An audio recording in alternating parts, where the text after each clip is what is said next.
Good afternoon. In the name of God, the compassionate and the merciful, I will make a brief and clear statement. On 28 February 2026, the United States, in full coordination with Israel, launched a second deliberate and unprovoked military attack against the Islamic Republic of Iran. This was a calculated act of aggression. Major cities and densely populated civilian areas were targeted. Hundreds of innocent civilians lost their lives, many more were wounded. This is a flagrant violation of the Charter of the United Nations, especially Article 2, Paragraph 4, which strictly prohibits the threat or use of force against the sovereignty and territorial integrity of any state. It is a direct assault on the foundations of international law. The Security Council convened an emergency meeting on Saturday. The facts were clear. The aggression was clear. The responsibility also was clear. In a reckless and unprecedented escalation, the United States and Israel deliberately targeted the supreme leader of Islamic Republic of Iran and many high military officials. Targeting the highest official of a sovereign UN member state is an egregious breach of international law and a direct attack on sovereign equality. Such conduct endangered the entire international system. The United States and the Israeli regime are deliberately targeting civilians and civilian infrastructure. The schools, hospitals, Red Cross facilities, and residential buildings were attacked. On the first day of the aggression, the girls' school in Minab, a small town in Hormozgan province in southern Iran, was deliberately destroyed. As a result, 165 innocent schools girls were martyred. I repeat it, 165 school girls martyred. Their bodies were recovered from a rubble after hours of rescue efforts. On the same day, similar attacks martyred several hundred students in other cities, including eastern Tehran and Abyek in Gazvin province. But just this afternoon, the ambassador of the Israeli regime from this very podium resorted to lies and fabrications, shamelessly denying and ignoring the crimes committed by this regime against children and innocent civilians in Iran. Yesterday, further strike targeted Red Crescent building, Motahari, Gandhi, and Khatam hospitals in Tehran, Abu Zaz hospitals in Ahvaz, 3 emergency checkpoints in Sarab, Chabahar, and Hamadan, as well as residential building in northern Tehran. This morning, missiles struck a densely populated residential area in Sanandaj in Kurdistan province. The full number of casualties is still being verified. These acts constitute aggression. They constitute war crimes. They constitute crimes against humanity. The United States cannot remain silent.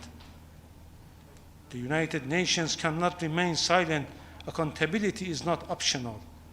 It is deeply shameful and hypocritical that only the very first day of its presidency of the Security Council, the United States convened a high-level meeting on protecting children, technology, and education in armed conflict under the agenda item maintenance of international peace and security, while at the same time launching missiles strike against Iranian cities and bombing schools and killing children. For the United States, protecting children and maintaining international peace and security clearly mean something very different from the UN Charter provides. Words about peace and protection cannot cover acts of aggression. Let's make no mistake. There was no imminent threat from Iran. Our nuclear program is exclusively peaceful. We were engaged in serious diplomatic negotiations. For the second time, the United States chose force over diplomacy and violated the Charter. There are no legal grounds that justify this attack. The so-called preemptive attack has no basis in international law. The prohibition on the use of force is absolute, except in self-defense against an armed attack. Iran is exercising its inherent right to self-defense under Article 51 of the Charter. Our response is lawful, necessary, and proportionate. We target only the military objectives of the hostile forces. We don't target civilians. We don't target the interests of neighboring states. Under international law, every state has a duty not to allow its territory to be used for act of aggression against another state. Member states must exercise due diligence to prevent their territory from being used by foreign forces to attack other countries. Iran does not seek war. Iran does not seek escalation, but Iran will not surrender its sovereignty. The issue before the international community is clear. Can a powerful state attack another sovereign member of the United Nations with impunity? If the answer is yes, then the Charter is meaningless. If the answer is no, then this aggression must be condemned and stopped. Double standard will destroy the credibility of this Council. Silence will embolden further lawlessness. As long as aggression continues, Iran will defend itself decisively and without hesitation.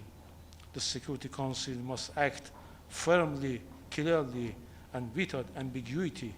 I thank you for your kind attention. What was the rationale behind attacking other countries, including Iraq, the UAE, Qatar, and some other countries, Iraqi Kurdistan as well? As I mentioned, we are not attacking the interests of our neighboring countries. We are defending ourselves. We are targeting the facilities and the bases and the assets of the United States in this country, in those countries which is out of the control of the host countries. How do you explain the One more question.